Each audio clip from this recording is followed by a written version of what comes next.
Hello guys, welcome back to the channel. In this tutorial, I'm going to show you how to set song as ringtone in Samsung phone. So let's get started. First of all, open your settings application on your Samsung phone and you're going to select sound and vibration setting, and this is the sound and vibration setting, so just tap on it.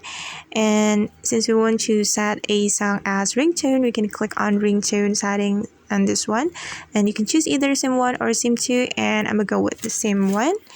And if we want to set a song from our device as a ringtone or on our Samsung phone, we can click on this plus button, then select a song from your device to be a ringtone. And for me, I'm gonna go with this one. So just tap on the circle to select this song.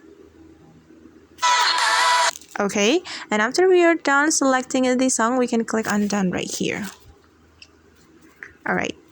Okay guys, and that's how we can set song as ringtone in Samsung phone. I hope this video will be helpful for you. Thank you so much for watching and see you in the next video.